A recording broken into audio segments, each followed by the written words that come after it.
Good evening, everyone. Welcome to Back to Ashes, the Christmas edition. Tonight, I will be reading you Christmas horror stories set to the ambient sound of a crackling fireplace. Tuck in, get warm. Let's get started, shall we?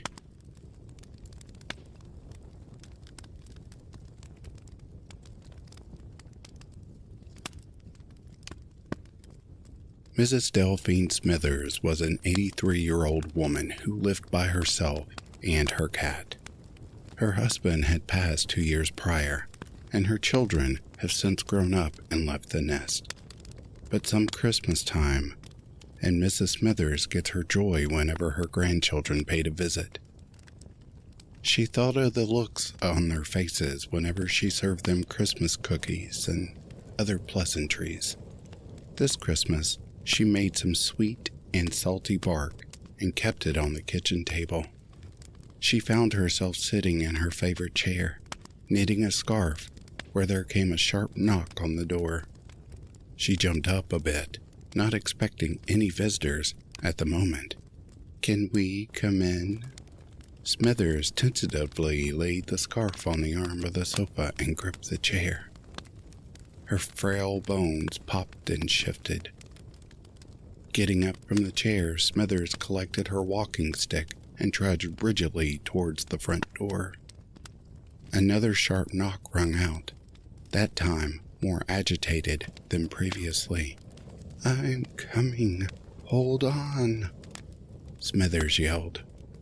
She grasped the doorknob and turned it counterclockwise.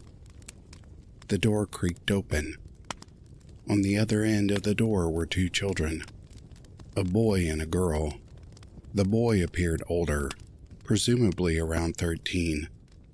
He wore a denim hoodie and gray pants. He was holding the hand of an 8-year-old girl who was wearing a blue dress with white lace. For whatever reason, the children had their heads bowed, looking at their feet. The boy repeated his question, "Can we come in?" Smithers scratched her head. It was 10 p.m.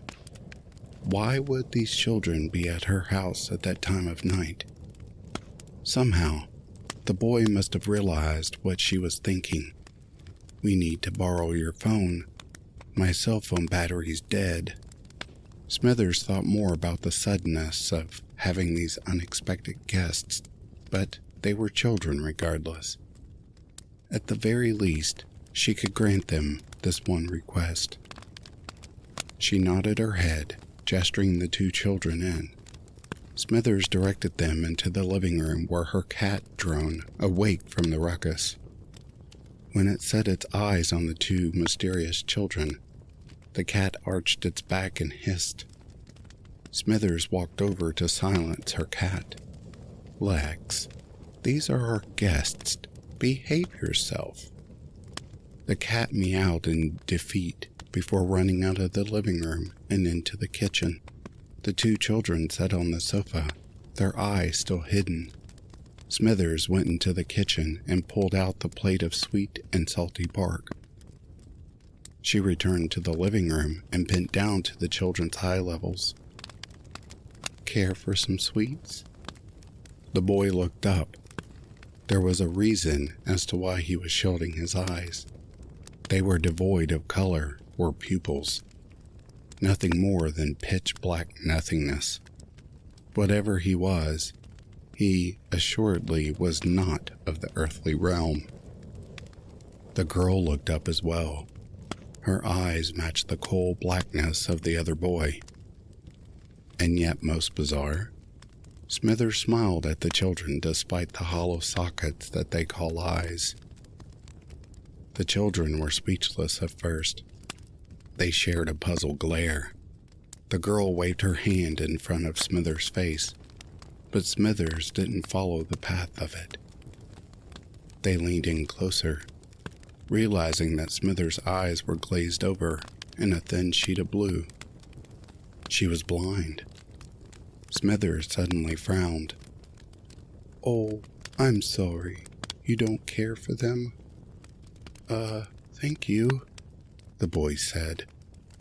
He took a piece of the sweet and salty bark and broke it in his hand before passing the girl a piece. Their heavy teeth ground down on the sweets. Oddness aside, the two children couldn't help but bask in the sweetness and saltiness of the snack. They indulged themselves in more of the sweets before getting up. They looked at the decorations with curiosity. On top of the fireplace, on a stand, was a small replica of the nativity scene. From her mental notes, she figured that the two children had stopped at the fireplace. "Isn't it such a lovely display?" she asked. "Do you know the story of Christmas?" "We know about your Jesus," the boy responded. Our ancestors spoke a lot about them. Confused by his statement, Smithers nevertheless allowed the two children to further marvel at the Christmas decorations. The girl rustled the Christmas tree, causing the ornaments to fall on the ground. She ceased when she sensed Smithers getting upset. The two children played with the nutcrackers and listened to Christmas songs. The hours edged by slowly until a sudden electrical surge generated through the house. The two children looked at each other and back at Smithers. "We have to go now. Our parents are here." Bright light shone through the windows. Outside was a spherical, smooth craft standing on 3 legs. A large, skinny-looking creature exited the craft and stood there at the door. The two children collected the plate of sweet and salty bark and exited the front door. There came a sound of a large whistle, as if there were 1,000 steam engines situated outside. Within a flash, the craft was gone. Smithers called out for the two children, only to be met by a great silence. She closed the door and returned to her knitting.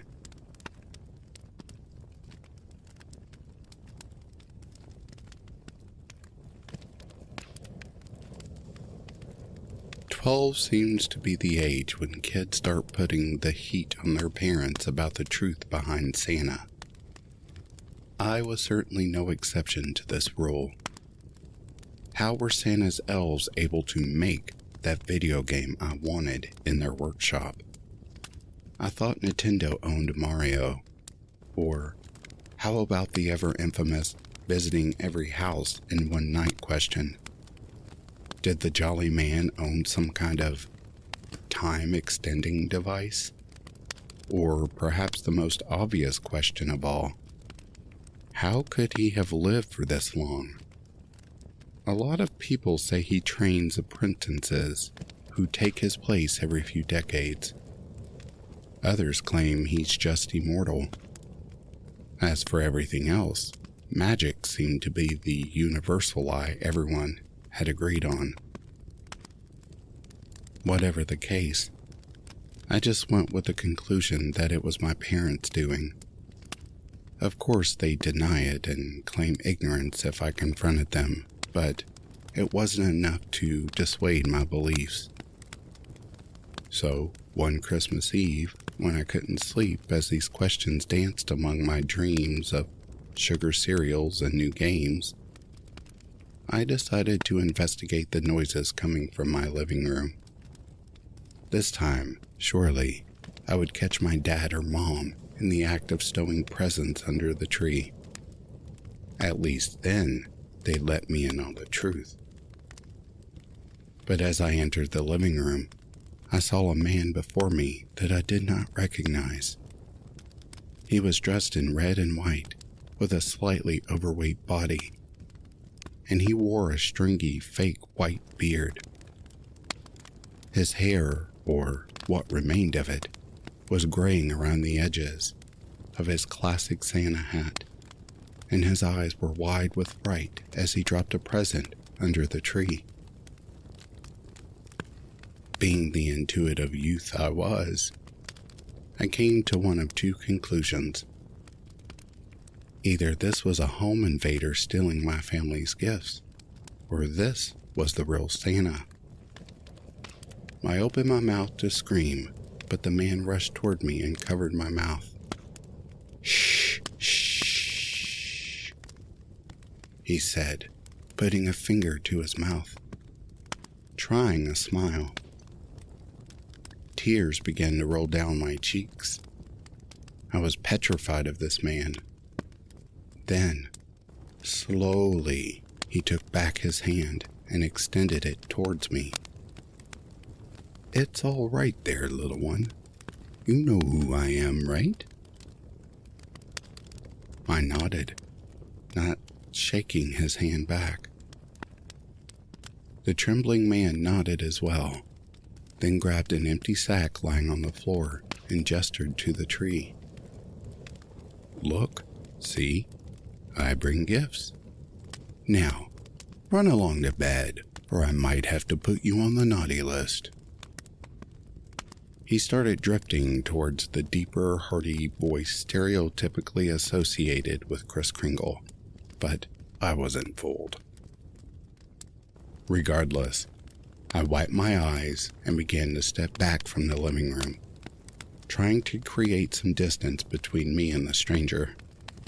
The man simply watched, wiped his brow, and proceeded to approach the fireplace. I stopped and observed, confused as to how he was going to leave my house. But a blast of green flames erupted from the chimney, and the man fell back to the floor. I couldn't see his face, but I'm certain it was twisted in fear like my own. A massive bony hand spawned from the fire, and the arm that followed was draped in raggedy fur. Then another arm, and then the skull of some wild creature with 2 large horns followed, nearly as large as the fireplace itself. The bones popped and snapped as it slammed its hands onto the floor. The entire monster was engulfed in the flame, yet it did not seem to burn anything in the house. "Eddie," the monster declared, speaking to what I guessed to be the man on the floor. "No, no," Eddie shouted back. "I did my part, see? 10,000 houses just like you said, right? 10,000. I did my part." "And yet you allowed a human child to see you. You know the rules." Look, I've learned my lesson. I'm sorry. I made a mistake. Just let me go, please. I delivered all the... "Let you go? Did you let that woman go, Eddie? I don't seem to recall you letting her go. This was your second chance, and you wasted it." "What are you going to do?" Eddie whispered. I could make out his quaking figure being overshadowed by the creature in the fireplace. The next sound to be heard was a crunch, with a soft beginning and snapping finish. I jumped as the sound repeated a few times, finally letting out a shaky breath. I prayed in my head that it wasn't what I thought, but when the creature reared its head towards me, I saw the red and white pants hanging from its mouth as it chewed on Eddie's corpse. Then watched it slurp up his legs like strands of spaghetti. I covered my eyes and tried to tell myself it wasn't real. It wasn't real. It wasn't real. And after a quiet minute, I peeked between my fingers to see the monster staring back at me from the fireplace. The pace of my breathing grew quicker and sharper, my eyes unable to escape from the grasp of those eye sockets. "Now, run off back to bed, little one, or else I might put you on the naughty list." My legs finally found the strength to leave, and I sprinted for my parents' room, diving into the sheets with them. There wasn't a trace of the events of the night before when my family went down to the tree the next morning. There was even a little note next to an empty glass and a half-eaten cookie on the table. "Have a Merry Christmas, S. Claus." As much as I had tried to take in the warm, comforting atmosphere that came with Christmas Day, I couldn't stop watching the fireplace, terrified that the monster would return. At the least, now I knew the truth about Santa Claus.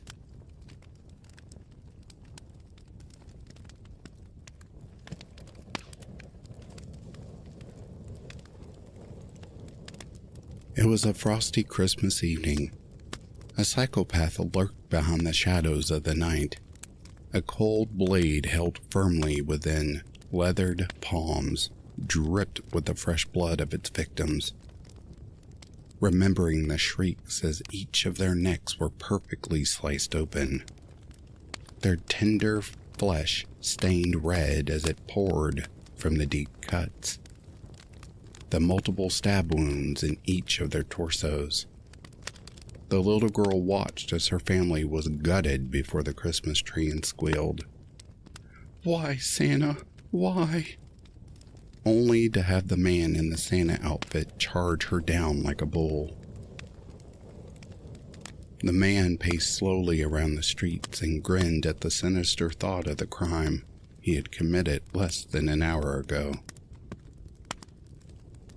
With each passing window, he could see into the soul of the homes, the souls of the families, all the smirks and smiles from the parents allowing their children to open one present each and setting out milk and cookies for Santa, sickened him, yet reminded him of his own childhood. He could almost smell the pine needles that used to litter the tree skirt. He remembers being able to see his reflection on the multiple glistening ornaments that were passed down through each generation of his family. He remembers that night when his parents were bound to the couch and gagged as his 6-year-old eyes were forced to watch the tragedy before him. 3 men in holiday outfits had broken in and looted his home before brutally murdering his parents before his eyes.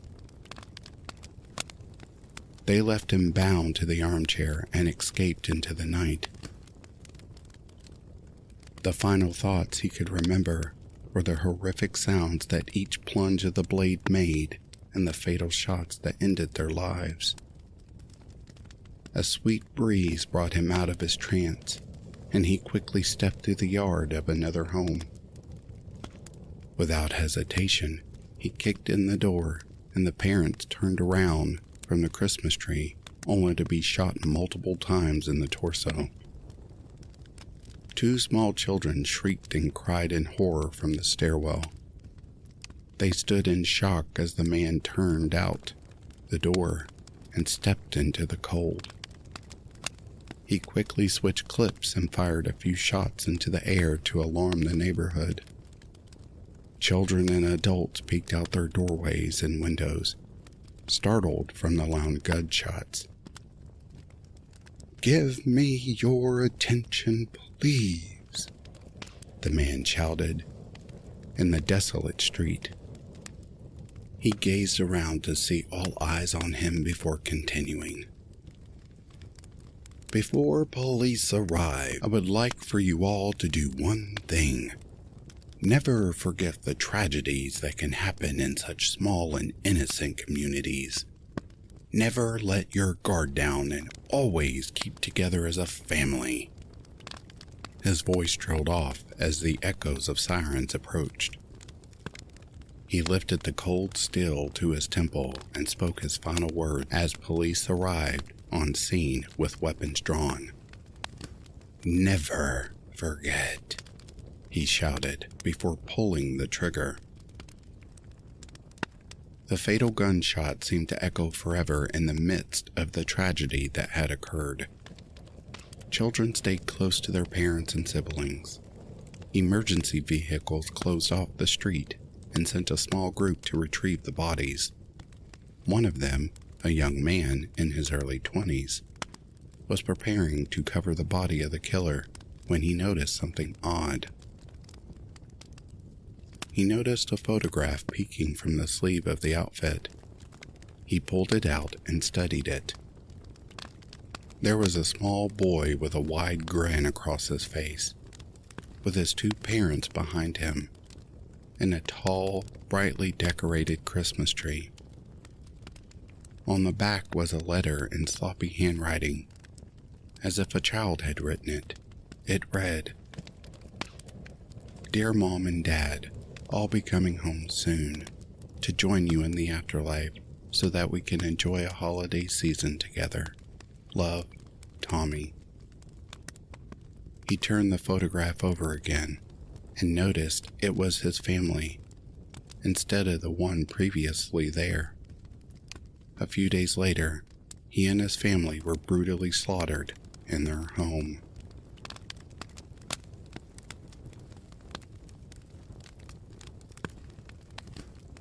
Snow fell heavily outside the window as me and my best friend Kyrene chatted amongst ourselves, sharing the latest juicy gossip, while our mothers mingled in the kitchen, clanging their wine glasses merrily as Wham's Last Christmas played on repeat. "Wow, your mom really went all out with the Christmas lights this year, didn't she?" Kyrene said, in awe of the broad array of lights of all shapes, sizes, and colors that completely covered every inch of wall across the entire house. "Yeah, to be honest with you, I'm kind of freaked out about it. Mom's been acting really strange these past few days. I don't know what it is, but it's like she's not there, you know," I replied. "Well, the house looks great," Kyrene said, as he grabbed a handful of M&Ms from the big share pack on the table and shoveled them into his mouth. Then he spoke with a mouthful of wet chocolate. "I wish my mom put this much effort in, just saying. I'm telling you, she has gone mad. Just last night, I caught her talking to the lights, like straight up talking to them like they were people. This stuff ain't normal. Dad didn't think so either. He stormed off to the pub yesterday and never came back." Before Kyrene could reply, our mothers danced drunkenly into the living room as Last Christmas began playing once again. "Come and dance with Mommy." Kyrene looked over at me with a strange look before whispering, "What's the matter with their eyes?" I didn't know why their eyes constantly blinked all the colors of the rainbow, and I certainly didn't know why they had tumor-like growths that glowed like fairy lights on their bodies. What I did know was the fear I felt in that moment was like being inside a nightmare. "Do you boys like the lights?" We both stared blankly as our mother's appearance were no longer recognizable to us.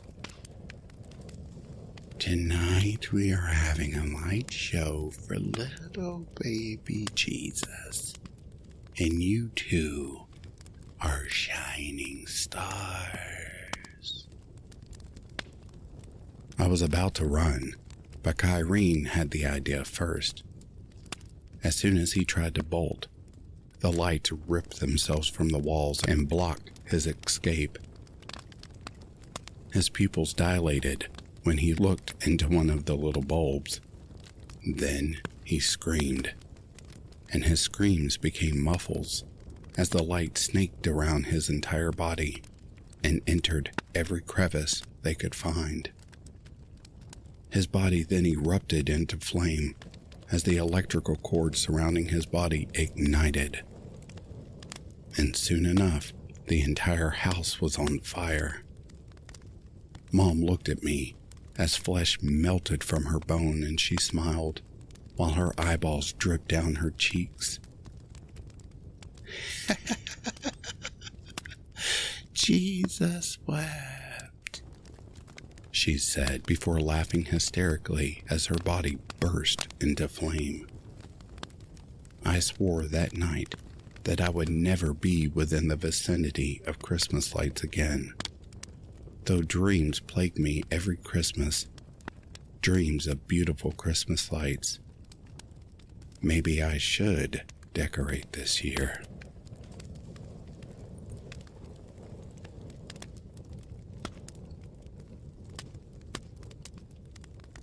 It was the eve before Christmas. Snow fell heavily outside, blanketing everything in festive cocaine. The only sounds were the crackling of the fireplace and the clack, clack, clacking of a keyboard. Henry was lost within the world of his latest novel. It was an epic fantasy that he had been brewing up inside his mind for over a year. And as soon as he had sat down to write it, he found that the words came to him easily, flowing from him like a river. It was in this state of mind that he loved being the most absolutely immersed in his world and delving into the minds of his characters. Outside Henry's house, a cold wind was beginning to pick up. Just across the road stood a man with a white beard, wearing a Santa Claus outfit and a big, red, overfilled sack in his hand. He was staring at the house in a trance-like state, watching the fairy lights that decorated the exterior with a crazed stare. Father Crinkle was mesmerized by the pretty lights as they flickered in an array of different colors, dancing before him like sparkles of festive joy.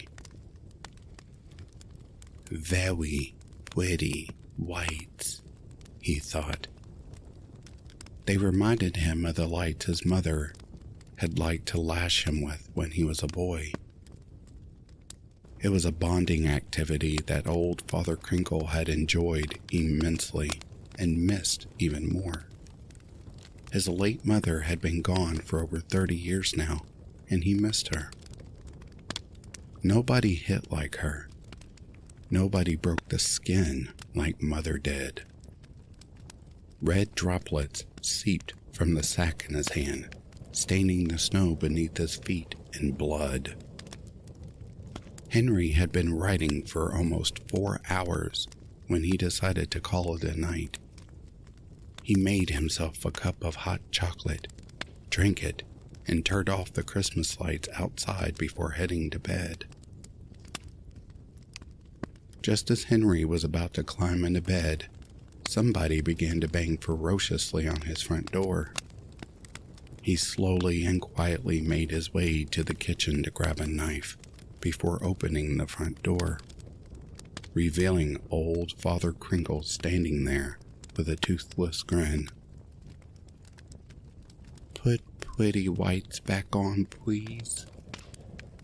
Henry saw the red sack in the crazy man's hand, and he saw the blood dripping from it. "Go away," Henry shouted before showing the knife in his hand. Father Crinkle's eyes lit up when he saw the blade. "Cutty, cutty, stabby, stabby, hee hee hee hee hee hee hee."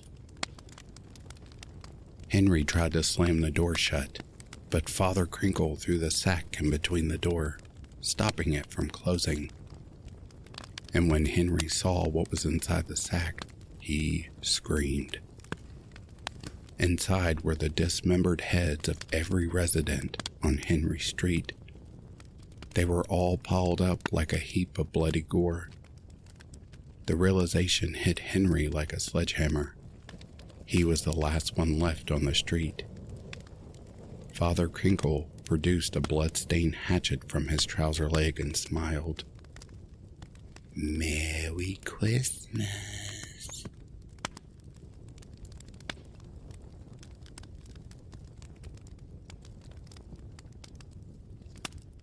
Hi, my name's Jack, and, well, at first I didn't believe in myths, fairy tales, or even the paranormal.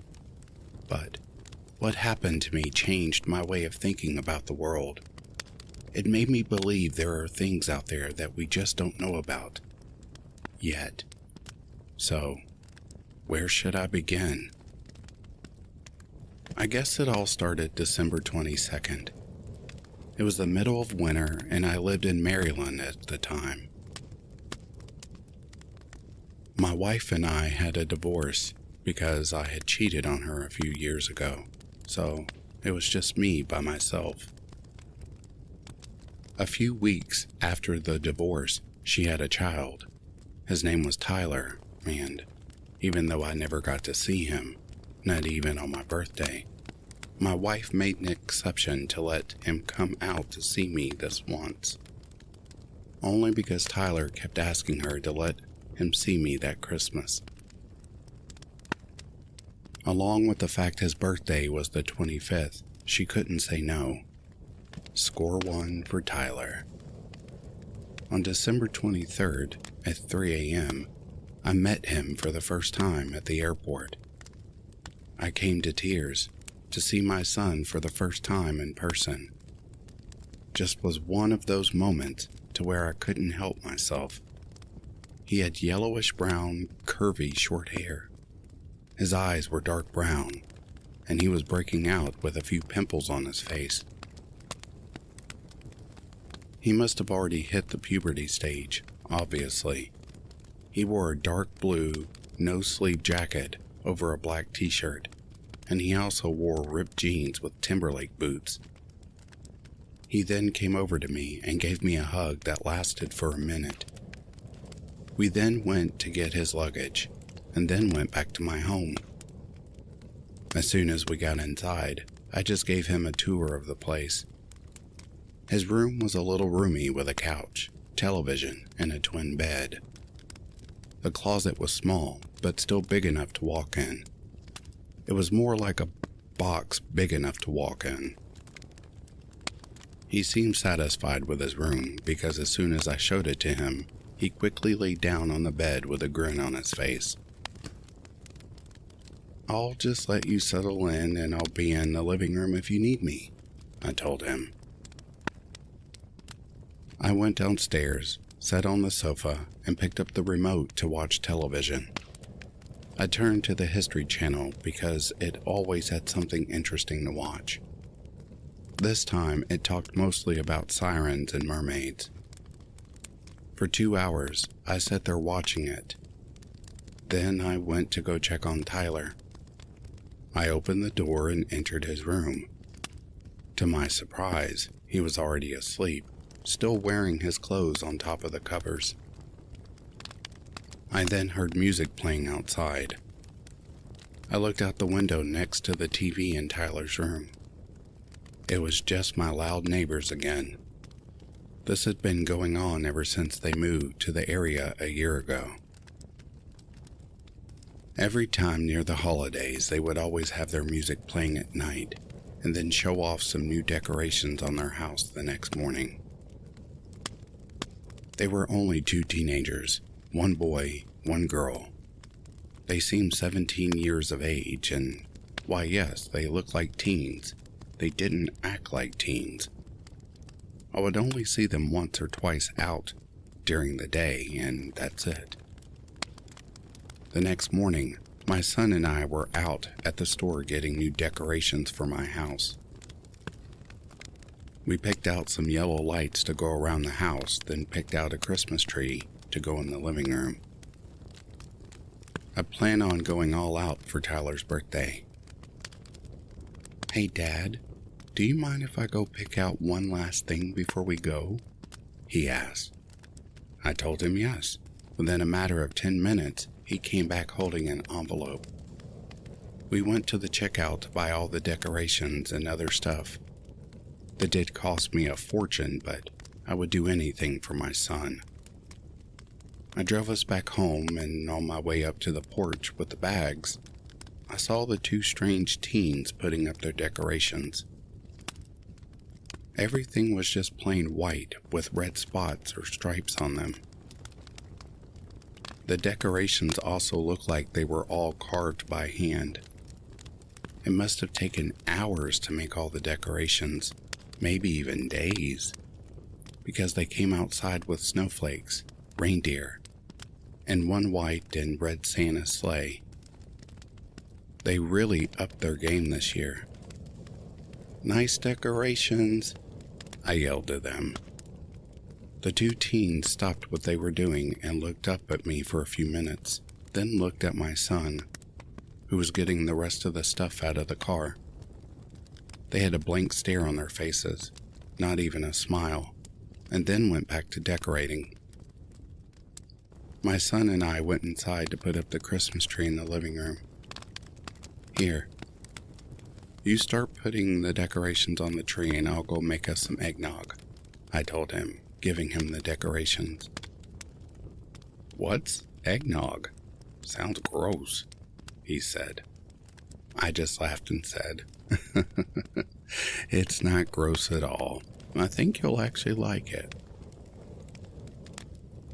6 hours went by, full of laughing and decorating. Then there was a knock at the door. I go to the door and open it, only to see an envelope on the ground. I closed the door and opened it. It read, "Dear Jack, my husband and I are having a Christmas party at 10 tonight, and we wanted to invite you all to the fun.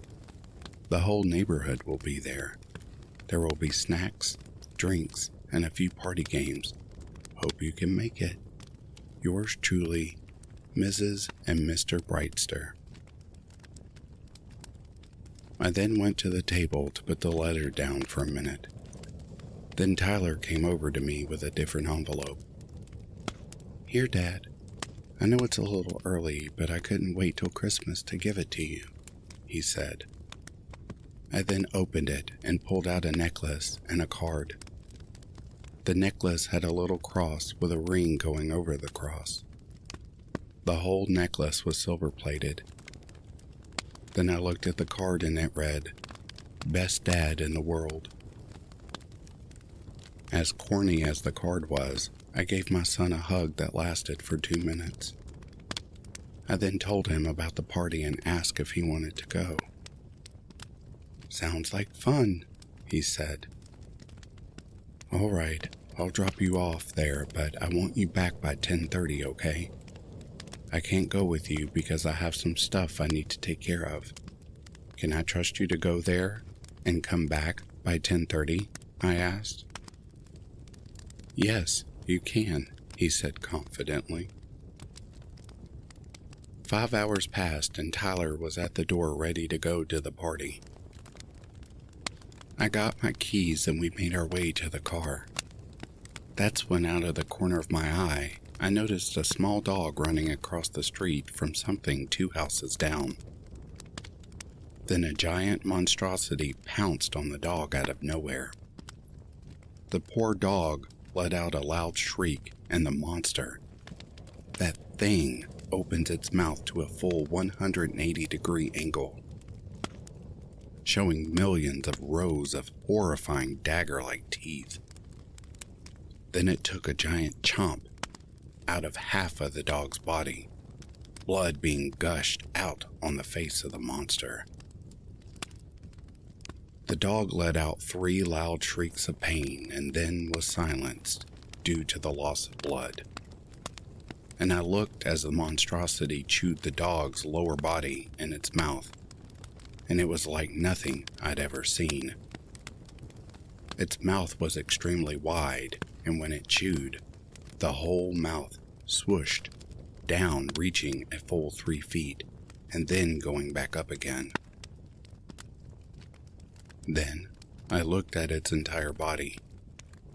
It was snake-like, and it must have been at least 12 feet long, Then I looked at its long, skinny arms. For the body of a serpent-like monster, I would expect the arms to be bigger. Then the hands were as long as half a skateboard. Its eyes were completely black with a white spot in the center of them both. Then, it stopped eating and let out a loud, monstrous yell and stood up, almost taller than me, and, while it was standing, the rest of its body slithered on the ground, making the whole monster move out of sight. I was so disgusted by what I had just witnessed. I quickly grabbed my son's wrist and pulled him inside and told him, "Son, I need you to shut and lock every door and window in the house, right now." He went upstairs to do so, while I did the same thing downstairs. A few minutes pass and my son comes downstairs. "Dad, what happened?" I couldn't tell him what I saw, so I thought fast and said, "Well, I figured it was the first time I've seen my own flesh and blood, and it's most likely going to be the last that we could spend some time together. You know, play a board game or just try to get to know each other." He gave me a blank stare for a minute and said, "Okay, I think I saw a Monopoly board game upstairs somewhere. I'll go get it." I give Tyler a small grin and he went back up the stairs. When he was gone, I looked out through the blinds on the window to make sure that horrific thing was gone. But all I saw were lights from the party Mr. and Mrs. Brightster were having. My son comes back downstairs, phone in hand, and an excited expression on his face. "Dad, look at this. It was so cool. I caught it on my phone," Tyler said. He gave me his cell phone to look at the video, and then rambled on and on about his findings. He said that two giant serpent-like creatures were going back and forth from our neighbor's house over to the Brightster's house, where the party was being held. He also said that each time they would slither over the fence of the Brightster's house empty-handed, then come back with two motionless people being held in their arms, going back to our neighbor's backyard where the two strange teens were living in. He also said that this happened 3 times while he was upstairs for the whole 2 minutes. The 4th time, the two serpents stopped at the fence of the Brightster's house and looked directly at him, as if they were looking into his very soul. They then turned their head to a full 180 degrees without their bodies moving the same way. Then, both of them gave my son a giant smile that was just about bigger than their face, and their eyes glowed bright red. After their little display of horror, they jumped the fence to go back to what they were doing before. I looked at the video my son Tyler had caught on his phone, and what I saw made me shiver just by looking at it. Everything the phone showed me was everything my son just told me. Also knowing that there are 2 of these things in the neighborhood, and just seeing the way they looked at my son, I just didn't know what to think. To think those things could come after my son, no, I can't even imagine such a thing. I would rather die than let those things take my son away from me. I need some time to think about what I was going to do.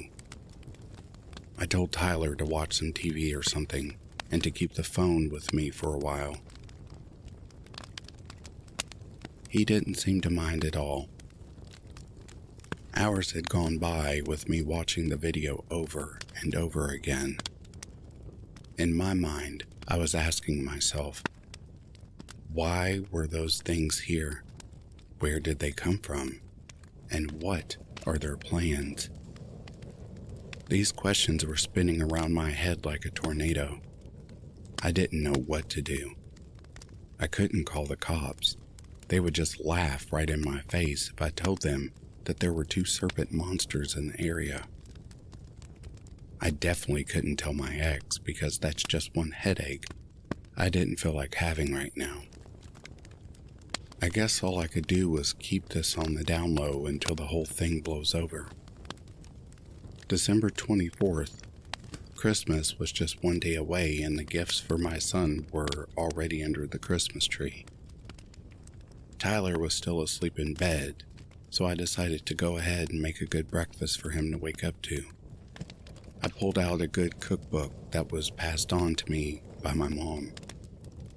I came from a family of good cooks.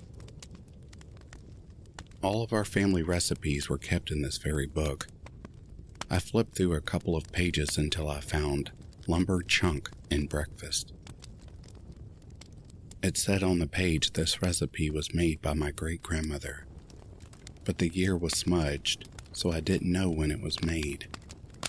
It looked like a good idea, so I grabbed some eggs out of the fridge, pulled out the pancake mix, and pulled out some OJ from the fridge as well. Then, I pulled out 2 pans and started cooking. I guess the sound of sizzling eggs woke up Tyler, because I saw him come downstairs wearing nothing but some jeans and a no-sleep t-shirt while rubbing his eyes. He didn't say anything for a few minutes. Then he asked, "What's for breakfast?" "Pancake, sausage, eggs with bacon and OJ," I told him. He then sat down on the couch and picked up the remote to watch TV. After a few minutes of cooking, I have breakfast all set on the table. "The food is done. Come and get it," I said. Within 1 second, Tyler was at the table gobbling down all the food on his plate. I don't even think I saw him chew his food first. Suddenly, there was a knock at the door. I went over from the table to open the door. It was Mrs. Brightster, and she had tears running down her cheeks while giving me a look of sorrow. And in her hand, she held a CD. "I'm sorry for your loss, Jack," she said. "My loss? What are you talking about?" I said. She just looked down and handed me the CD. I thought she was joking, so I started to chuckle. "Oh, I get it. A joke. Ha ha. Nice try, Mrs. Brightster," I said playfully. She then lifted her face back up at me, still with the same expression on her face, and said, "I found this in my mailbox this morning, and when I went to play it, it showed me your son being brutally tortured by these 2 horrible creatures. I'm so sorry." I quickly smiled, then laughed out loud again, and turned around to show her my son was at the table eating breakfast. But when I did, no one was there. All I saw was the food I made sitting on the table, still intact and still hot, as if it had never been touched. The TV was off and the remote was still on the couch, just the way I left it last night. It was as if the last 2 hours I spent with my son this morning never happened. The smile quickly turned into a frown, and then I looked back at Mrs. Brightster and snatched the CD from her hand. Then I went back into the house to look for my son. I yelled his name from downstairs. No answer. Next, I said that if he didn't come downstairs, I would whoop him with my leather belt. Nothing, not even a thump of his foot stepping on the floor, so I quickly ran upstairs to his room. He was still sleeping in bed with the pillow covering his head, but just seeing him sleeping in bed wasn't good enough for me. I wanted to make sure he was breathing. I needed to know he was still on this earth. I had to know. I then took the pillow from over his head and threw it to the floor. Then, what I saw was my son. But his eyes were popped out of their sockets, and there was a big cut in his throat. Dry blood was all over his face. I then noticed a small folded piece of paper in his neck where the cut was. I grabbed the bloody folded paper, then opened it. It read, "Look under the bed." And when I did what the note instructed me to do, I found a small gift box wrapped with blue and green wrapping paper with a little bow on top of the box. I took the box from under the bed and ripped all the wrapping paper off, and then opened the box. There was a little note that said, "Merry Christmas," next to an eyeball.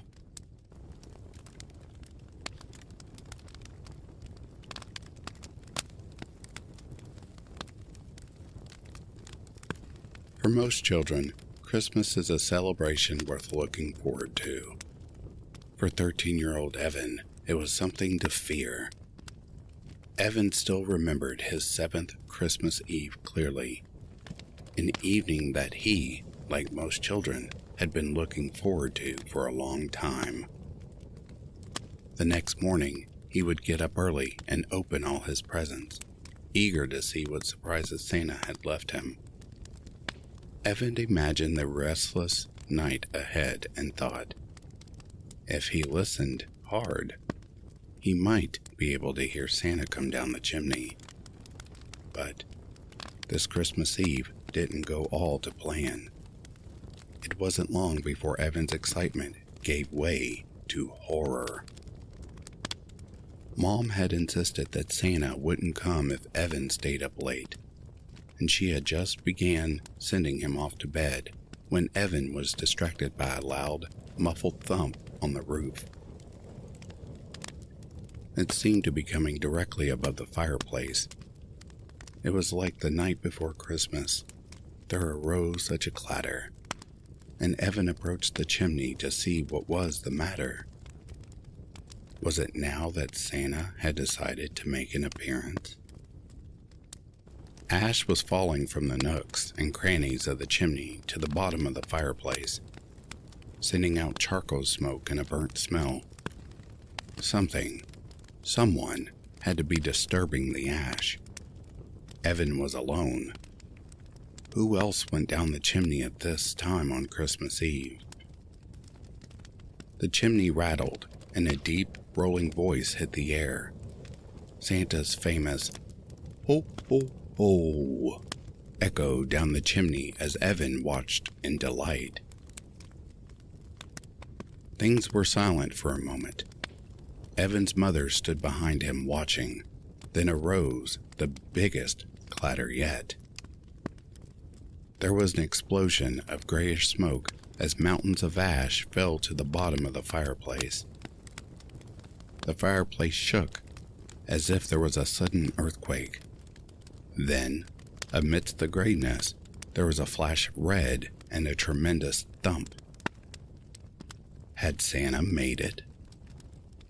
Evan rushed forward, unable to stop himself.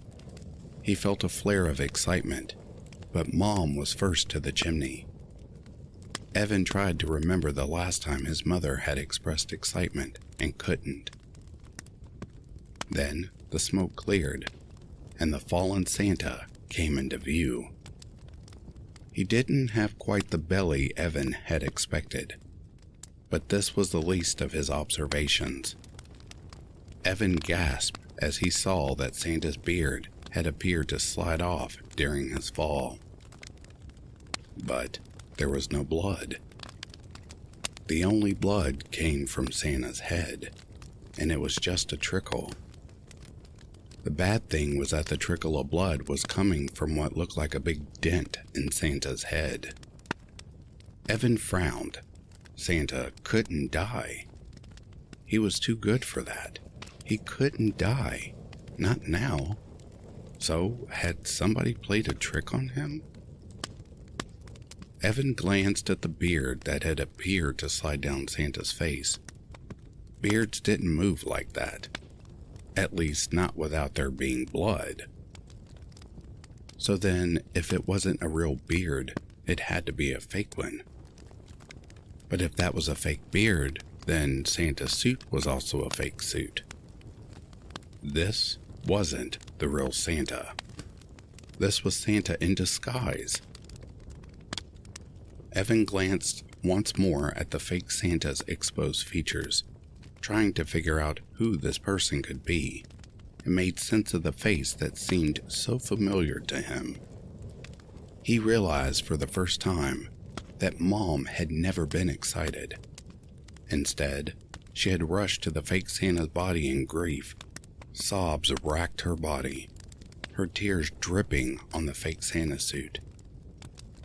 Evan stood, dumbfounded, and choked out one word. "Dad?"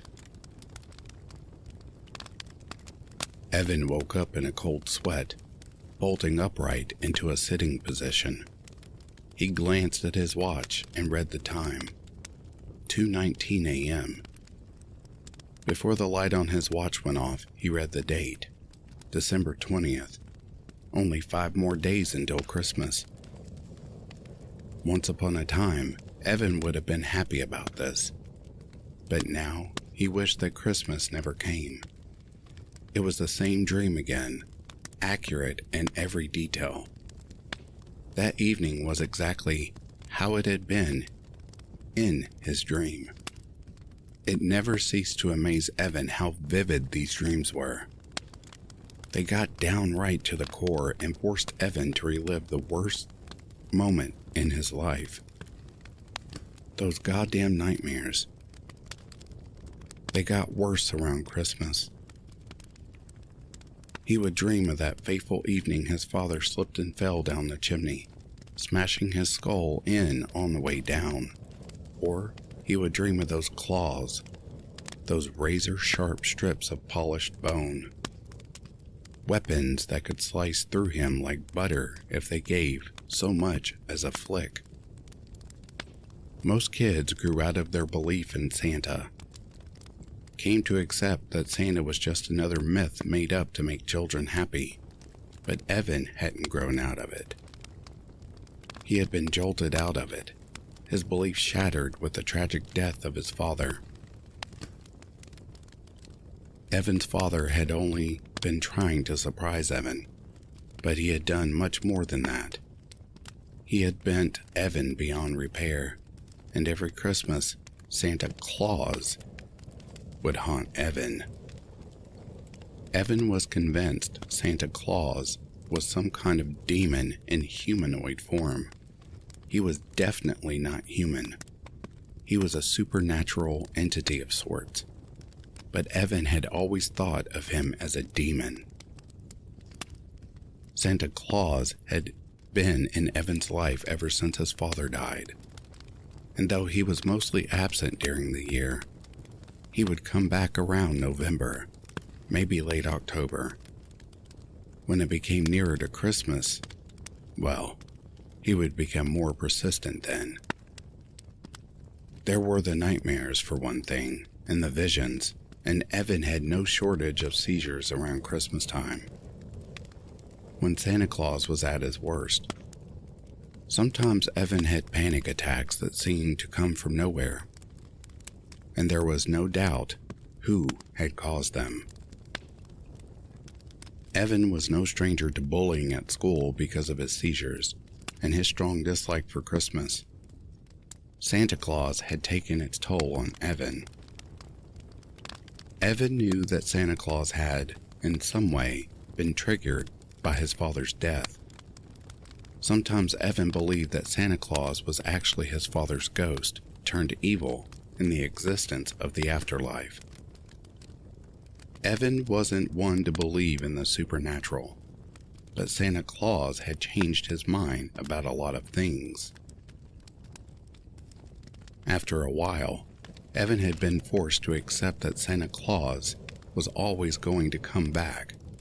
Even if Evan grew out of his own personal dislike for Christmas, he would never have a joyful Christmas again. It was Christmas that had caused his father's death. It was Christmas that had caused Santa Claus to come. Evan's head flopped back on his pillow. School had finished weeks before, but Evan was still dreading the next day and every day to come until Christmas. What Evan was looking forward to was the absence of Santa Claus. Santa Claus would hang around for a bit after Christmas, then he'd slowly fade away, and Evan would be free of his presence between February and November. Then he could forget about Christmas, pretend it never existed. But no matter what, Santa Claus would always come back, and Evan was sure he would never be free of his demonic existence again. Evan woke up early and rolled out of bed, opening his laptop without bothering to draw the curtains or turn on the light. He wanted to go online, check his Facebook, play some games, do anything to take his mind off Christmas and, more importantly, Santa Claus. It was an hour or two before Evan sat down to a lazy breakfast of cornflakes, by which time Evan's mother had gotten out of bed.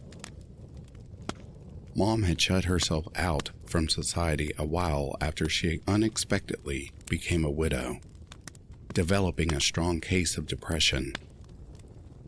Eventually, she had come to terms with her husband's death and became a more loving mother to Evan than ever, but she still had her bad days. Sometimes Evan wondered whether Santa Claus was in her mind too. They both supported each other a lot, but Evan couldn't help but feel that the house was lonely every once in a while. Evan had told his mom about Santa Claus for the first few years after his father's death, but then he had decided to pretend he had outgrown it. He didn't want to put extra weight on Mom's shoulders, and the last thing he wanted to do was to make it seem like he was a child. But Evan couldn't hide the seizures. He couldn't hide the fact that he was sometimes absorbed in a hallucination after concerning Santa Claus. Evan's mom seemed to blame it on the trauma he had received after his father's death. Sure, maybe not all kids would experience that type of trauma, but everyone's different, aren't they? Evan said good morning to Mom and continued to eat his cornflakes. The fireplace was directly to his right, and Evan thought he could catch a glimpse of red out of the corner of his eye. His head turned. Nothing. Paranoia. Or maybe Santa Claus was playing tricks on him. Either way, Evan didn't fancy seeing Santa Claus in the flesh. He had seen him already, 5 times to be exact, and would see him a 6th time for every Christmas Eve at 8:13 p.m., the exact time his father had fallen. He appeared in the fireplace, and Evan was always there to watch him make an appearance. It was then that Evan decided that this year he was going to be prepared. It would be no different to any other year. Santa Claus would appear in the fireplace at exactly the same time as he had the year before, and the year before that, and the year before that year. Mom was never around. She always went to bed early on Christmas Eve or stayed in bed the entire day. This time, Evan wouldn't just be watching Santa Claus. He'd destroy Santa Claus once and for all. Why hadn't he thought of it before? That day, Evan confined himself to the safety of his home, or, more specifically, his bedroom. He distracted himself with computer games and other activities, while all the time planning how he was going to get rid of Santa Claus when he made an appearance. Before his father died, he had a hunting rifle that hung on a hook in the wall. After his death, It had been hidden away inside his wardrobe, which was, of course, in the bedroom Mom slept in. A gun was Evan's closest shot, and it was the only thing he could think of that might kill Santa Claus. What else was he supposed to do? Shout a few defiant words and attack Santa Claus with his bare hands? His dead father's old hunting rifle was the only gun possible for Evan to obtain. The only problem was getting it out of the wardrobe without his mother catching him, and she was sure to get suspicious if she saw him taking a gun out of the wardrobe. This proved to be an easier task than Evan thought, however. When Mom went out to do some shopping, Evan went straight to the wardrobe doors and started burrowing through the clothes. It was then that he experienced the seizure. Evan had just caught sight of the gun when a sudden jolt ran through his body. His muscles were paralyzed, his joints frozen in place. Evan was unable to do anything but stare helplessly as he fell backwards onto the wooden floor. Electricity ran through his body, which was now twitching madly on the floor. Shadows danced in front of his eyes as the visions began. He saw his father, now an ash-covered skeleton wearing a Santa hat, leering down at him through empty eye sockets. He saw a Christmas tree decorated with bloodied limbs, organs, and what looked like unraveled intestines. He saw claws curling in front of his eyes, claws that could cut him in two if he did so much as blink. Evan came to just as he heard the car pulling into the driveway. Frantically, his eyes darted around, searching for the hunting rifle. Something thin and black poking out from a pile of clothes caught his eye. The rifle. He snatched it up and bolted towards his room, not remembering to close the wardrobe door. He had just reached his bedroom when Mom opened the front door. It wasn't until his mother called out to him an hour or so later. "Evan, have you been through my wardrobe?" That Evan remembered that he had neglected to close the wardrobe door.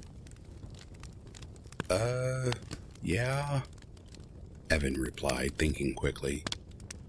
"I was looking for a jacket, since all my other ones are too small. It's pretty cold with the snow and all." Evan was proud his voice didn't so much as quiver. Because of this, Mom didn't pursue the subject any longer. In that one day, Evan experienced the seizure inside the wardrobe, frequent flashes of movement out of the corner of his eye, and a brief hallucination. Usually it was worse around this time, but Evan had it lucky. The nightmares didn't improve that night. The next day, Evan realized he had no bullets for the rifle. He had forgotten to find some in his panic to get out of the room before his mother saw. Mom didn't go out that day, but Evan decided to have a look through the wardrobe anyway, and if she asked, he'd make up the same lie as yesterday. After some serious rummaging, he found 3 stray bullets hidden in a corner of the wardrobe in a plastic casing. This time, he didn't forget to close the wardrobe door. He put the bullets in his pocket in case Mom should enter the hallway, but she didn't. The plan was looking successful. That day, Santa Claus talked to Evan. The words were spoken inside Evan's head, but Evan knew well who they belonged to. Evan found he couldn't remember most of the speech afterwards, but knew it had something to do with Evan's plan to kill Santa Claus. Of course, Santa Claus could get inside Evan's head, so why shouldn't he be able to read Evan's thoughts? This was what he had done. Still, Evan wasn't prepared to give up so quickly. That day, he might have seen a lot of things that weren't there, but Evan kept his thoughts on that loaded rifle. On the 22nd of December, Evan not only heard Santa Claus and experienced his visions, but also felt Santa Claus on his own flesh. At one point, it felt like a cat was running its claws across his arm, but no one was there. Still, that didn't stop blood from flowing. When Mom asked him what had happened to his arm, he said that Stormo had scratched him. Evan had an old tabby cat called Stormo and was no stranger to his scratches. Mom didn't notice the seizures and hallucinations simply because Evan confined himself to his room all day. It was a pitiful existence, but Evan knew he had to do it to avoid suspicion. Mom blamed it on what had happened with his father, relating it to past trauma and, as a consequence, feeling the need to shut himself away from what the experience had been related to. Christmas. Evan didn't have any problems with this. The 23rd passed quickly, but the 24th was the worst day he had experienced so far. He spent much of his time being tormented by the demonic presence of Santa Claus, his frightening messages ringing in his ears. Once, Mom walked into the room while he was having a seizure on his bed, but was able to avoid suspicion by saying he was in the middle of a nightmare. Time dragged on as Evan became more and more tormented. Evan's mother went to bed early, as she normally did on Christmas Eve. This left Evan 2 more hours until Santa Claus made an appearance. Every past year, Evan had been at the fireplace at 8:13, but this was because Santa Claus had willed him to be there. He had felt his legs move and had been unable to stop them. Santa Claus wanted Evan to be there to see him in the flesh. This was why Evan made sure he had the rifle clutched tightly in his hands before the time came. Evan glanced at his watch nervously. No, he was past nervous. He was terrified. 8:13 came, and nothing happened. But at the 20-second mark, he felt his legs moving down the hallway towards the lounge. His hands opened the lounge door. He approached the fireplace. The curtains were drawn, the lights were out. It was dark, and Evan could see nothing except the silhouette of Santa Claus in the fireplace. Evan could see the outline of a Santa hat on his head, and was no stranger to the claws that hung at the shadow's side. Evan felt the presence of Santa Claus, knew that Santa Claus would soon be illuminated by a ghostly light, and Evan would be able to see him in the flesh. Then he would raise the gun, pull the trigger, and it would be over. Or so he hoped. Evan stood there for what seemed like forever. Then the empty, bleeding eye sockets came into view. That white, almost transparent skin, the sharp, bloodied set of teeth that showed from behind slimy lips, the tattered Santa suit smeared with the blood of innocent victims, and worst of all, the long, knife-sharp set of claws that hung at each side. Evan was terrified. He stood paralyzed with fear as Santa Claus grinned and raised his hands toward him. Evan was unable to move, unable to do anything but watch as the claws came closer and closer to reaching him. It was too late to shoot now. It was all over. But as Evan stood frozen, his muscles stiffened and his finger tightened around the trigger. There was a terrific bang and a blinding flash of light. The world faded to black. Evan woke to Mom shaking him frantically. He blinked, trying to figure out what had happened. Then he remembered. He had killed Santa Claus. Mom said she had heard a bang and had come in to see what the noise was. When she saw that Evan was holding the hunting rifle, her first thought was that Evan had shot himself. But she had seen that there was no noticeable bullet wound, and Evan was clearly still breathing. Evan was exhausted but too happy to comment. His face broke into a smile. "I did it," he whispered. Mom looked concerned. "You're not well, Evan. You're going to a doctor as soon as possible. I worry about you." "I killed Santa Claus," Evan babbled, oblivious to his mother's concern. He was overcome with the joy that Santa Claus would no longer be in his life. "I'm not just worried about you, Evan. I'm also quite angry with you," Mom said, his eyebrows knitting into a scowl. "Somehow you vandalized the fireplace. It looks like something out of a horror movie."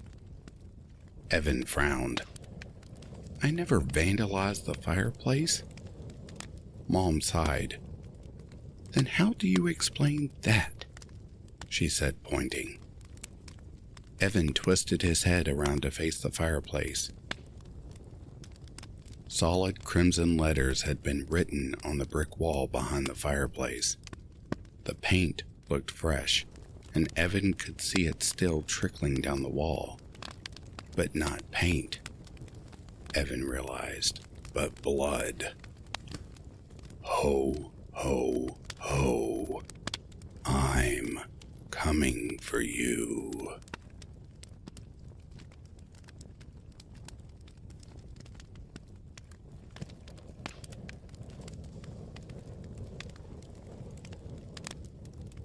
"'Twas the night before Christmas, and as the sun set, young Sophia was excited to go to bed with no haste. Sophia planned to wait for Santa and finally get the proof she needs to prove to her friends, her parents, and her brother that Santa was not fake. He is as real as a snowflake. She got ready for bed, brushing her teeth and grabbing her old camera to take a photo of Santa while walking to bed. Sophia heard the snow falling through the closed windows. Her lights were on so she didn't accidentally go to sleep or get scared. She lied on her dark blue bed, waiting for the jolly Saint Nick to come to her house. While waiting, Sophia wondered, why has no other kid actually done this before? Sophia was bored waiting for Santa, so that she wouldn't fall asleep. Sophia pulled out her old radio to play Christmas music as she waited. She listened to Christmas music quietly in her room while she was playing with toys. Suddenly, the radio started to go to static and glitchy. She tried to fix the radio, but saw that the lights in her room were also flickering as she started hearing a very low and static version of Santa Claus was coming to town. Sophia was greatly frightened and let out a yelp when everything in her room turned off. Sophia ran to her bed and quickly put herself under the covers. As Sophia cowered in fear, she waited for a while, scared by every noise she heard around her, whether it was the house settling or the wind outside blowing. Sophia began to hear something trapped constantly on her window. Sophia was scared and shaken, not wanting to get out of bed. The tapping got louder and louder as it kept tapping twice every second. Sophia tried to wait until the tapping stopped, but it didn't. Sophia gathered all the courage she had to look at what was tapping at her window. Sophia slowly pulled down the covers over her head and saw him, Santa, looking into Sophie's room while tapping on the window. thought it looked like him with the red festive hat and the white furry beard, but there were things that were off with his sunken eyes and an unsettling smile with food all over their beard. Sophia gasped at what she saw, which caused him to turn his face right towards Sophia, then started tapping on her window faster and louder than ever before. Sophia hid under her covers. She closed her eyes tightly while making as little noise as possible. The tapping stopped, and Sophia felt the air around her getting colder. Sophia decided to look again, but when she did, all she saw was that her window was wide open. She looked frantically around her dark room, knowing that whoever was outside was now in her room. The moonlight was the only source of light, but there was nothing she could find. Sophia was ready to get out of bed when she suddenly heard the same tapping in her closet near the door. Sophia focused on the closet door that was open slightly, and then she saw the man's face staring at her through the cracks. Sophia was frozen in fear, not knowing what to do. Knowing there wasn't a way out, all she did was stare at the closet door for what seemed like minutes but felt like hours to her. The door to the closet slowly opens. All the noise in the room is now Sophia's breathing and whimpers. Slowly, the man's head started to become more visible, which looked like a more deformed Santa's. While it slowly peeked out of the closet as Sophia tried to back herself into a corner to stay as far away from this deformed Santa as possible. This Santa's head is finally full out, showing more of his neck. This creature's neck was very long, making it look like a huge worm with a human head. Sophia took everything she had in her to scream for her parents' help. Before Sophia got a chance to yell for her parents, the creature quickly lengthened its neck to get to Sophia's bed, then extended its mouth really wide, enough to fit Sophia in and swallow her whole. There was barely any room for Sophia to move around, and all she felt was a slimy substance all over her.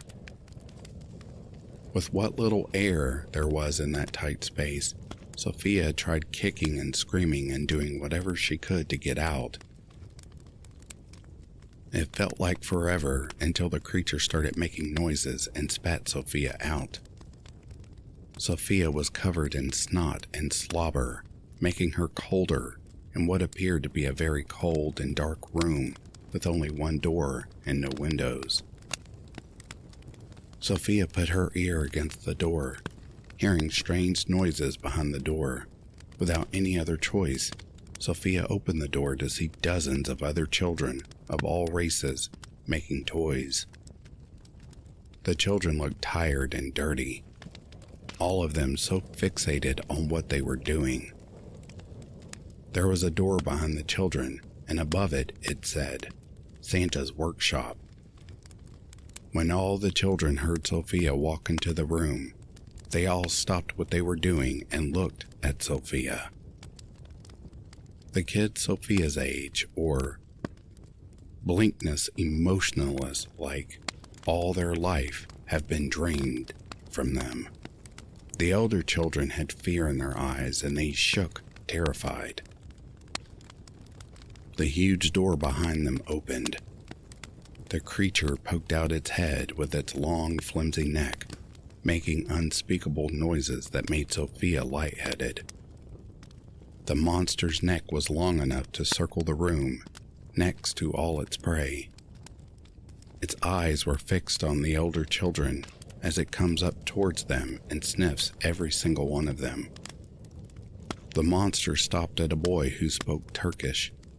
He begged the creature, but it didn't seem to care. It quickly wraps its neck around the boy like a snake with its prey. While the boy screamed for mercy, the monster pulled him into the door that it came from, and all the children just looked at the door. Some of them were relieved, but the rest just stared blankly. A few seconds later, all the children stood up and entered the room the creature took the boy. Sophia followed them slowly in the room, and she saw a big table enough to seat all the children. The boy was strapped onto the table. He shouted and pleaded. The other children swarmed him and began to feast on his flesh, tearing him apart and eating him. Sophia backed herself into one of the corners and watched how the other children ate. One of the kids, a girl wearing a hijab with blood on her lips, gave Sophia a bloody chunk of the torn boy. That's when Sophia knew this was her new life now. To work constantly and wait to be eaten by the children that will come after her.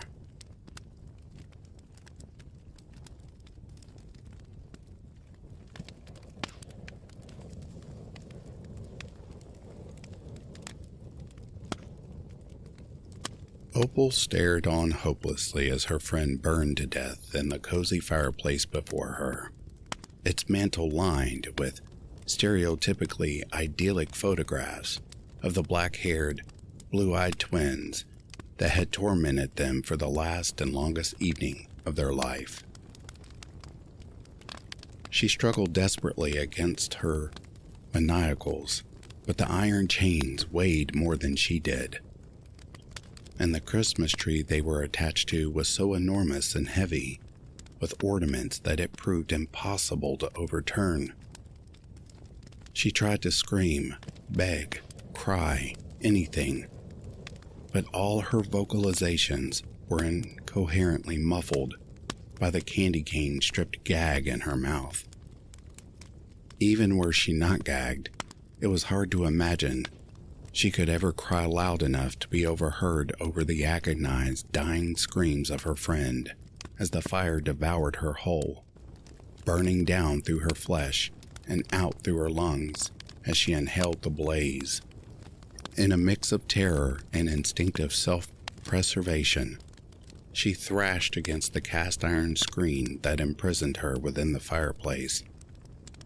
The female twin sadistically forced her back with a poking iron as the male sat smirking on the couch, content merely to watch. When the twin withdrew the iron, it carried a large chunk of smoldering flesh on its end. Opal nearly threw up in her gag when she saw the twin ravenously tear off about half of the flesh with her teeth and devoured it with a depraved relish before passing the rest to her brother for him to finish. Eventually, inevitably, and all too quickly, Opal watched her friend succumb to the fire, reduced to a charring and blackening corpse coiled up in a fetal position. Opal broke down and sobbed feebly as the female twin hung a kettle over the crackling carcass and went to replay a Christmas album on their mid-20th century record player. Opal turned her gaze to the snow-swept glass doors to what she assumed was a balcony. She briefly humored the notion of somehow severing her hands free of the maniacals, kicking them to the cannibal twins as a distraction and making a break for it, but quickly thought better of it. Since no one had heard or heeded their desperate cries for help, there was either no one else around or, if there were, they were allied or subject to the twins. Opal had no idea where she was or how high up she was, and how far could she really expect to get with a pair of hemorrhaging wrists. Still, after witnessing what they had done to her friend, it might be the most peaceful death she could hope for. When the kettle began to whistle, the female twin returned to retrieve it, using it to fill a pair of pre-garnished glass mugs that she set on the coffee table in front of her brother. "There we are, James darling. The perfect holiday drink. Extra strong hot toddies," she announced enthusiastically, a drunken drawl already present in her speech. "All whiskey, no water. Fish fuck in it, as Frankie used to say." Affectionately cuddling up beside him, the twins clinked their glasses together in a toast before taking their first sips. "As always, Mary darling, your annual Christmas party has been a resounding success," James congratulated her. "Well, I can't take all the credit. You rounded up the guests, after all." Mary returned the compliment, laughing as she gestured towards the corpse in the chimney. "It's a shame to waste all that meat, but it's a special occasion. As much as I love my knives, burning to death sure is one heck of a spectacle." "It surely is. One that will be hard to top at any rate," he added, his gaze drifting over to Opal. "How about an encore, then?" I'm sorry, James darling, but I'm afraid we've reached that point in the festivities where my addiction to alcohol has triumphed over my addiction to violence and human flesh," she apologized, while unapologetically taking a deep draught from her mug of hot whiskey. "No need to apologize, Mary darling. A balanced life means taking time to attend to all one's addictions," he claimed. "Well put, James darling," she agreed. "Besides, I'm awfully cozy cuddled up here beside you. Instead of getting up, how about we give this girl an environmental challenge? This time, I'll be the one who watches and you can work the control panel." "Sounds like a plan, Mary darling," James nodded, putting down his drink and pulling out an antiquated-looking bronze keyboard covered in hundreds of switches, knobs, buttons, and faders. "Why don't you explain how this works to our guest while I get this set up?" "Right. Listen up here, ducky," Mary said as she leaned in toward Opal. "Do you know the song that's playing right now? It's Baby It's Cold Outside. Now, I'm a bit of a shut-in, but I've heard that this song is a bit controversial these days. I don't know if it's just because I'm old-fashioned or because I'm rather predatory myself, but this is one of my favorite Christmas songs. It's also highly appropriate since you're going to have to choose between braving the winter cold or staying inside with a dangerously depraved miscreant and her brother, who honestly isn't any better. He's just a bit more practiced in the social graces than I am. The choice may seem obvious at first, but you need to understand a little bit about where you are, though. You're inside our playroom, and we control everything in here. Everything. We can control it through sheer will when necessary. But my brother has had a bit of a knack for paratech and can make mechatronic controls that make the whole process much quicker and more precise. And outside the residence is still inside our playroom. So, the choice isn't really between us and the cold. It's between the cold we control and taking us head on. You may not care for your odds in a fight with us, but keep in mind, we do have one rather glaring Achilles heel. We're horrible drunks. I don't think that's an entirely fair assessment, Mary darling. I've always considered you a perfectly lovely drunk," James interjected. "Oh," Mary cooed. "Well, whatever kind of drunk I am a drunk, and frankly, this pint of whiskey is going to my head faster than I expected. I'm likely to be nodding off momentarily, Ducky, so you'd honestly just have to slit my throat in my sleep to get past me. That is, if my brother wasn't sitting right here to protect me. One of the two of us, he's always been the more functional alcoholic. I certainly feel safe with him here, but the choice is yours." Opal's manacles suddenly unlocked and clattered to the hardwood floor below. Wide-eyed, she looked toward her tormentors for any signs of what they intended to do next. Mary just took another long sip of whiskey, while James smirked at her with his finger hovering over a button on his control panel. It wasn't necessarily a rational decision, but facing the winter cold and only the tattered remnants of her clothes seemed like a safer option than just trying to get past the Darling twins and out their front door.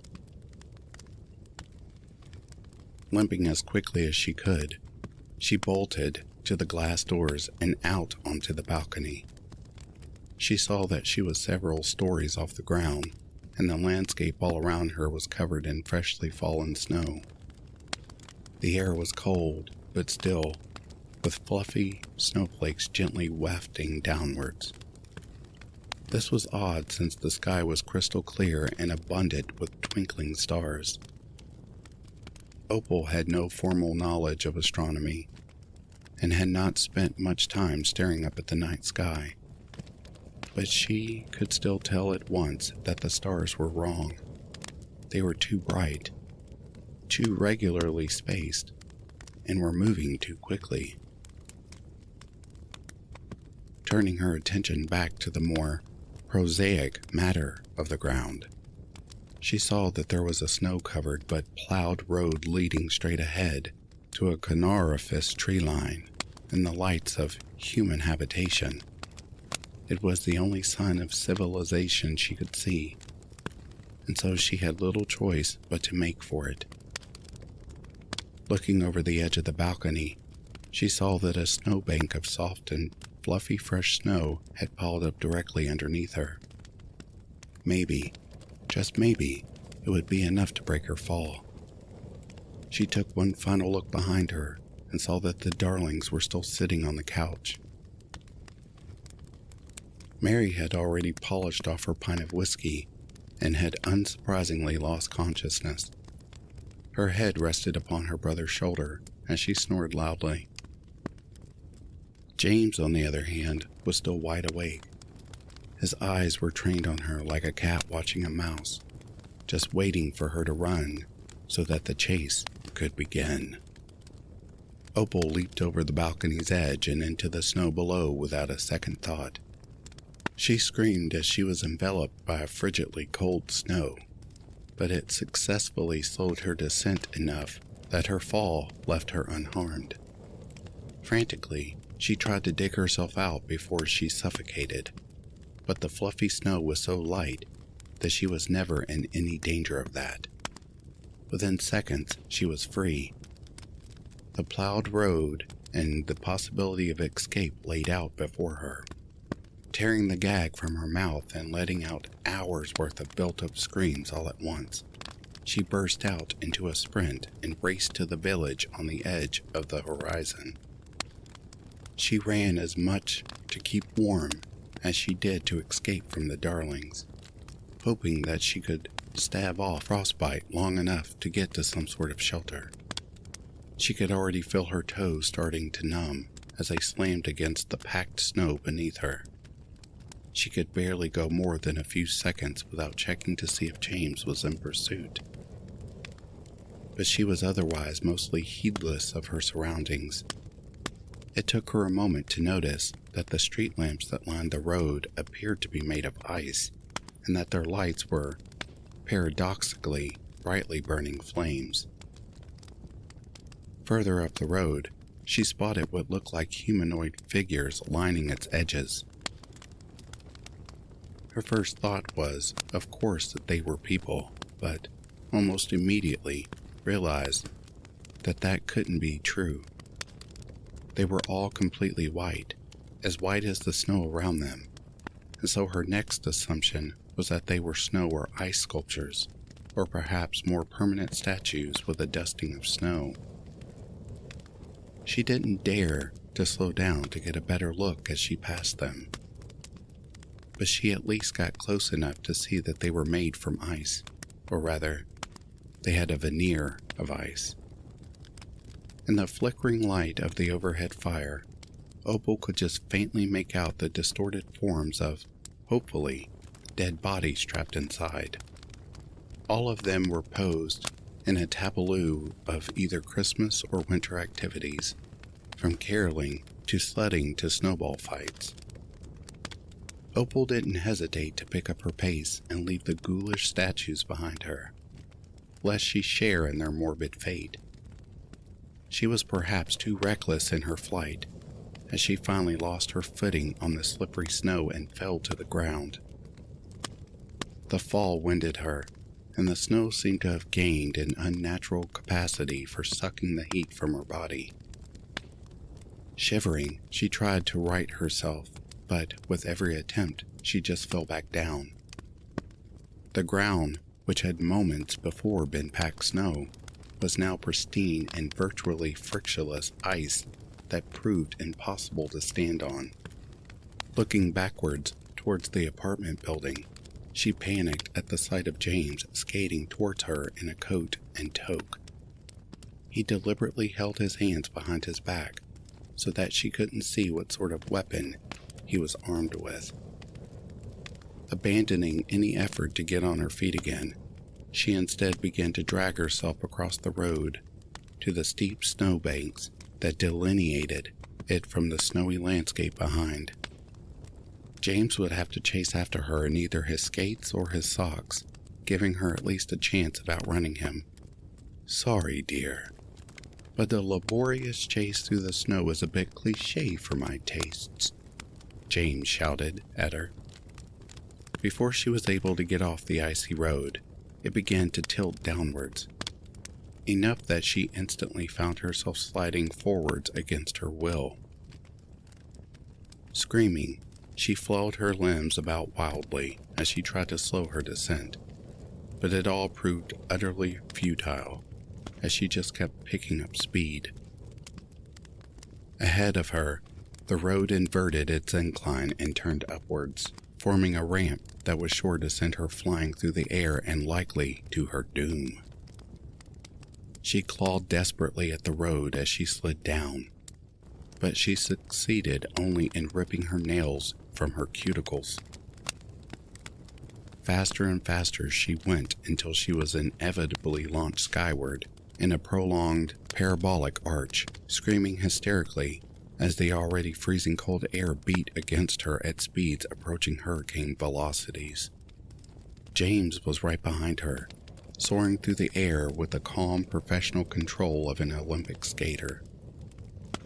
The two of them went over the tree line and into a small village of brightly lit gingerbread houses, built around a frozen fountain in the circular town square.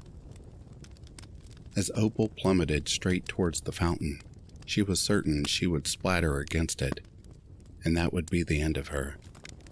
At the very last second, however, the ice phase shifted back into water, or rather, animalous water that lacked all surface tension.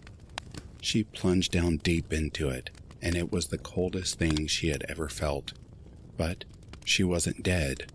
She swam back to the surface and hauled herself out, huddling up against the fountain's basin as she tried to retain as much body heat as she could. She gradually became aware of the sound of skates cutting through the ice. Looking up, she saw that James was doing laps around the fountain, having not only survived his fall, but landed unscathed with the elegance of a cat. "So, what do you think of our Christmas village?" he asked as he circled her like a raptor circling its prey. I was worried you wouldn't make it this far. Mary designed this place herself. It's always a big hit with the kids, until they see what's inside, that is. He skidded to a stop in front of her, taking his hands out from behind his back to reveal he was carrying a large and heavy-looking candy cane. I'm going to give you 1 minute more, Opal, he told her. If at the end of that minute you're still sitting there, I'll beat you to death with the novelty-size candy cane. If, however, you'd like to continue to fight for your life, however futile it may seem, I won't stop you from running into one of these buildings to either hide or find something to defend yourself with. Starting now. 1 Mississippi. 2 Mississippi. Though she was shivering so badly it was hard to move, she forced herself to her feet and took a quick assessment of all the buildings around the town square. There was an inn, a shop, a post office, a town hall, a toy factory, a train station, and a chapel.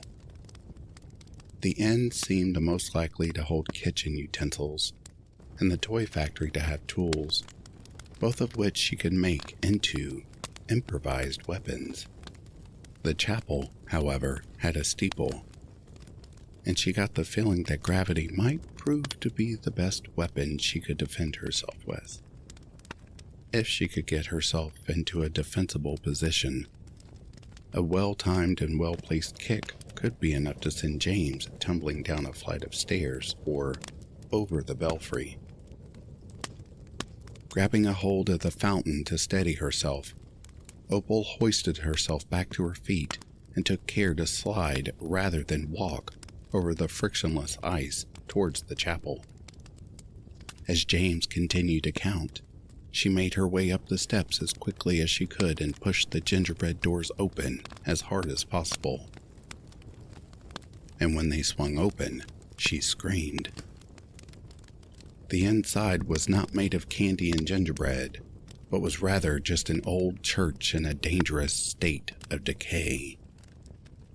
Out of every crack and crevice seeped a caustic black fluid that flowed as slowly as molasses in January.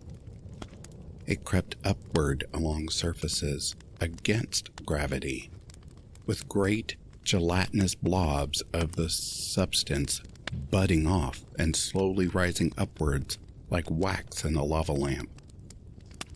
It all collected upon the ceiling where it formed into a mosaic of gauntly skeletal faces, jaws all held agape in silent screams to reveal multiple rows of rotten and malformed teeth. Their misplaced and supernumerary eyes and nostrils were nothing but abysmally cavernous voids. Their hydrocephalic craniums all bulging near to the point of bursting. 34, Mississippi. Oh, and do be careful of the black bile, James warned. It's a manifestation of the eldritch rascal that gives us our power. We have to expunge it from our bodies from time to time so we don't end up like our Uncle Larry. We keep it on this floor because it's like the cold. 35, Mississippi. Tempting as it was to give up and just let James beat her to death with his candy cane, Opal forced herself to step into the bile-infested chapel. She could hear the faces in the ceiling breathing laboriously and out of sync with one another, but they didn't seem to react to her presence. The free-floating bile on the floor and in the air showed no change either. She ran up a short stairway to the mezzanine, and then up the spiral staircase of the belfry. The staircase twisted around and climbed higher and higher, far higher than should have been possible. The higher she went, the more abundant the black bile became. She couldn't avoid stepping in it, and it clung to her feet and slowed her descent. She couldn't avoid touching it, and she felt a dull, slow burn gnawing away at every inch of contaminated skin. She swatted the airborne biobes away as best as she could, but some were so small, she was sure she hadn't avoided inhaling them. She climbed for what felt like hundreds of steps, and peering down over the railing only confirmed that the tower was far taller now than it had been when she started. She embraced herself up against the railing and began to weep, only moving again once she heard the sound of encroaching footsteps coming from below. Eventually, she reached the top of what she feared might be an infinite staircase and emerged out into the belfry. The tower now rose many stories above the ground, and she had no difficulty spotting the apartment buildings she had fled from in the distance. But that was all she could see. Other than that building, the Christmas village, and the road between them, there was nothing but endless miles of pristinely white snow. Even if she somehow evaded James and his sister, and the black bile, and whatever monstrosities inhabited this strange and nightmarish otherworld, there was no escape. If her death was unavoidable, she thought it would be better to jump and deny James the satisfaction of the kill. Still, it wasn't an easy thing to do. She hesitated, and that hesitation cost her the only chance she had in the matter. 60, Mississippi. She reflexively spun around to see that James had silently caught up to her. Before she could react, he struck her across the face with his cane, delivering enough force to knock her over the belfry's railing. She plummeted down towards the hard, icy ground, and this time there was nothing to break her fall. Back in the penthouse of their residence, James stood at the window smoking a cigarette as he admired his latest trophy. "Morning, James, darling," Mary yawned as she made her morning beeline from their bedroom to their bar. As always, she was none the worse for wear after her consumption of a normally fatal amount of alcohol and ready for more. "Are you all right with eggnog eye-openers for our morning cocktails?" "After last night, I'm still very much in the Christmas spirit, Mary darling," he agreed. Sorry I passed out early. If I had paced myself with that hot toddy, I could have stayed up a bit longer. I don't know what came over me. I'm usually Mrs. Self-Control." She laughed as she took a swig from the liquor bottle before mixing the drinks. "So, after you put me to bed, you went running out after our last victim, right? I thought we were just going to let the cold finish her off." "I got an idea for what I wanted to do with the body, and I didn't want her losing any digits to frostbite before I could get to her," James explained. You know, if I were the jealous type, which I am, I might be a bit miffed that you went chasing after some stray harlot on your own," she reprimanded him. "What exactly did you get up to last night?" "Come see for yourself," James invited, waving her over to the window. With her cocktails in hand, Mary sauntered over to her brother's side and peered out the window with cautious optimism.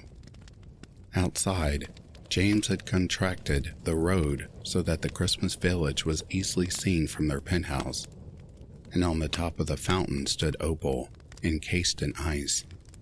He had poised her as a figure skater, standing on one leg with her arms outstretched for balance, her frozen corpse reduced to a garden decoration to spruce up her killer's estate.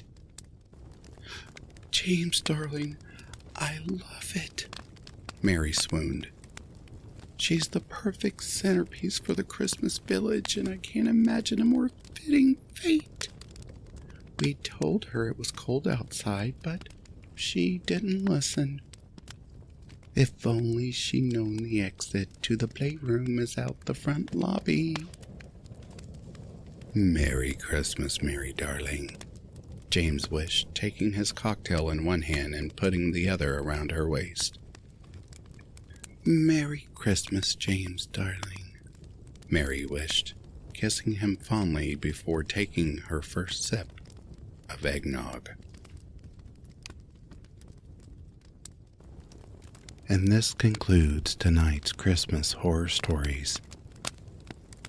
As you slumber, please enjoy another hour of crackling fire.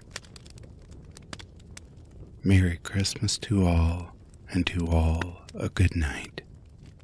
I look forward to reading to you later.